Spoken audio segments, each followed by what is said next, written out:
Every human being has a 5-second window, might even be shorter for you. You have about a 5-second window in which you can move from idea to action before your brain kicks into full gear and sabotages any change in behavior. Because remember, your brain is wired to stop you from doing things that are uncomfortable or uncertain or scary. It's your job to learn how to move from those ideas that could change everything into acting on them in the smallest moment. At some point, I think we all hit that moment in life where things just are not going how you thought they would go.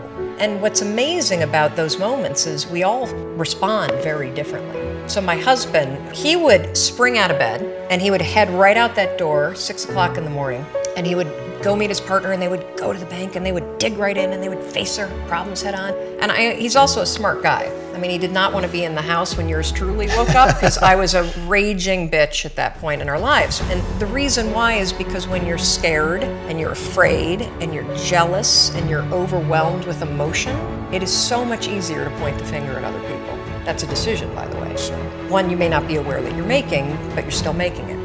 So what would happen to me is the exact opposite, is Chris would be gone, the alarm would go off at 6 o'clock in the morning, and I would lie there. And I would think about the lien on the house, and I would think about the bankruptcy that we were facing, and I would think about how much we had fought the night before, and I would think about the fact that I was unemployed, and I would hit the snooze button. And why would you get up when your life is like that?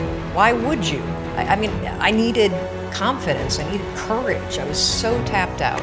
In the scheme of life, hitting the snooze button is not that big of a deal. But here's the thing about life.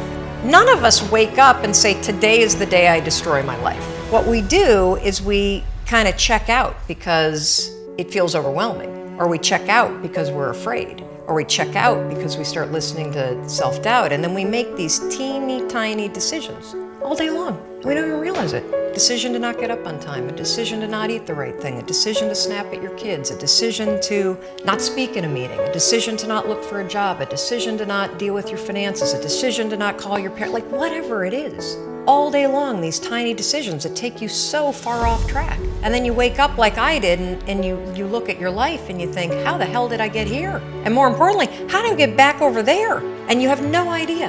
And so I was so trapped. And I know from your story, you felt the same way. Like you knew that there was more in store for you, but you couldn't figure out, how do you close that gap? How do you find the power that's in you? How do you discover your greatness? How do you solve these problems? It feels so overwhelming when you can't. I mean, I would go to the grocery store and the items would scan and I would be sitting there readying my excuse because there was no way that my check card was going to clear. So what I got in this struggle with myself that a lot of us find ourselves in, and that is you get trapped in what I call the knowledge action gap.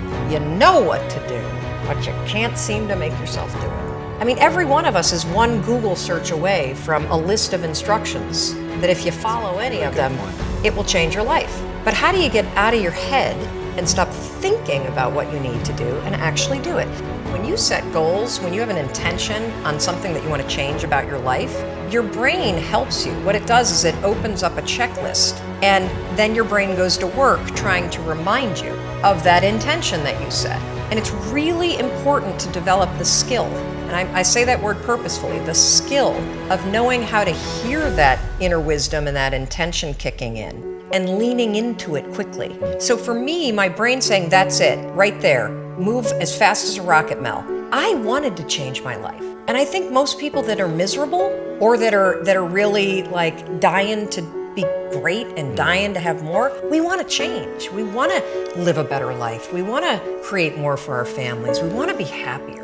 The desire is there. Again, it's about how do you go from knowledge to action. So the first thing in this story that's important is realizing that the answer was in me. And my mind was telling me, pay attention.